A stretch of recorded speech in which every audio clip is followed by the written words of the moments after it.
In addition to real estate, you've also launched several successful online businesses. How do you manage to balance these with your real estate investments, and what role do they play in your overall financial strategy? Oh man, that's like really good. So for me, one of the things that I'm trying to think about specifically right now in 2024 is active versus passive income. I'm utilizing the online businesses and the YouTube and a lot of that stuff more as like an active strategy.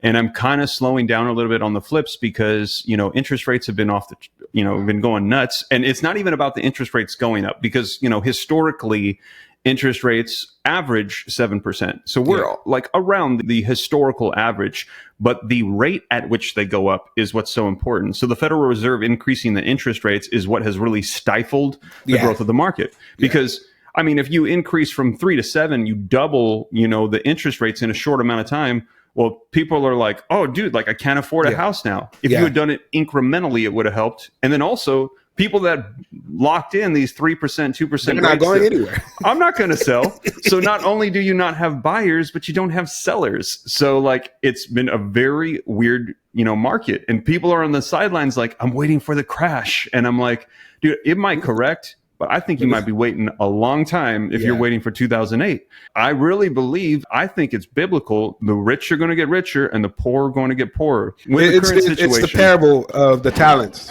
The ones that did the most with what they had, even though they started with more, the one who just hid his talent and didn't take risks, didn't go out on faith, had to turn it over to to somebody who had double what he even aspired to. So it is that type of market. We're feeling it, and everybody's hoping that a drop will happen next month in September. The lenders are already starting to lower their rates in anticipation of that, but who knows? Because the Fed has signaled left and gone right, and has signaled right and gone left. So we never know what they're going to do. Yeah. So right now, with the uncertainty in the markets, potential war going on everywhere, elections coming up, potential assassination attempts, like all these things going on. I'm like, who knows what's going to happen? Like, so right now I am being a little bit more conservative in my investing, and I'm doing it more passively. So right now I'm thinking more so about like long-term buy and holds and rentals, cash flow, things like that. And also the scripture says that a proverb says that a good man leaves an inheritance for his children's children. Yes. So as I'm getting older in age, I'm starting to think about, okay, what happens if I step off the curb tomorrow and I get hit by a bus? Yeah. So I want to make sure my wife and my children are cared for. So now I'm trying to think about not only cash flow, but I want these assets to be worth more 10 years from now.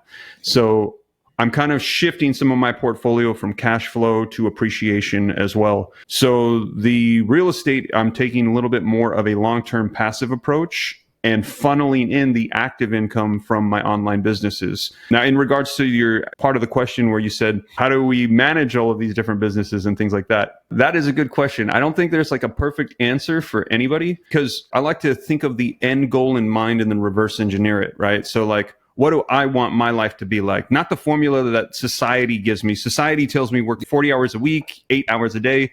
Okay, so live like for the weekends. Yeah, like I'm like, what is that? And I actually was listening to one of your podcasts, and you were like, dude, I don't know like what day it is or like what month it is or something like that. And I was like, somebody said they didn't know what month it was. I don't remember if it was you or somebody else. And I was like, dude, that's bad. I don't know what day it is, but I haven't missed the month. But that's what it happens as a entrepreneur. We have the blessing and the challenge of creating our own schedules. For me, I start with the end goal in mind. I want first and foremost to have a relationship with God. Which I believe is one of the biggest challenges for entrepreneurs and successful people, is that we can become bombarded with our business and the numbers and suddenly forget, I got to take time for God. So I need to be at church. I need to pray. I need to have family time. So one of the things we do in our house is we've got 2 kids. They stay at home with my wife. She homeschools. And I try to have one-on-one time with them because, they get jealous of each other. Like Tuesday, this is Liam Day. We're going to go out to Top Golf for like 2 hours, just one-on-one father-son time.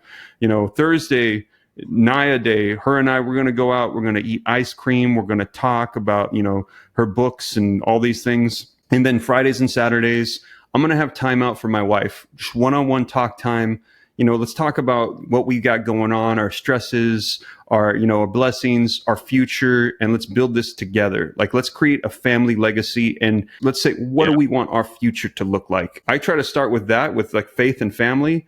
And then after that, we try to say like, okay, what realistically should we be doing for our social media business, for our real estate business, for like the coaching, the courses, or any of the things that we're currently doing? What do we want to do in terms of vacations? We try to vacation quarterly because it's tax write-off, right? So I'm like, what conference do we want to go to? What do we want to see? So I start thinking about like that, and then work my way into it. And then I figure out like, okay, if this reality that I want to create is not possible, reverse engineering with the time that I'm given, well, how are we going to tweak it? Either we need to tweak the end goal or we need to tweak the efficiency of the time. So that's kind of like how I like to think about it. And it's nowhere perfect. It's all over the place. Yeah.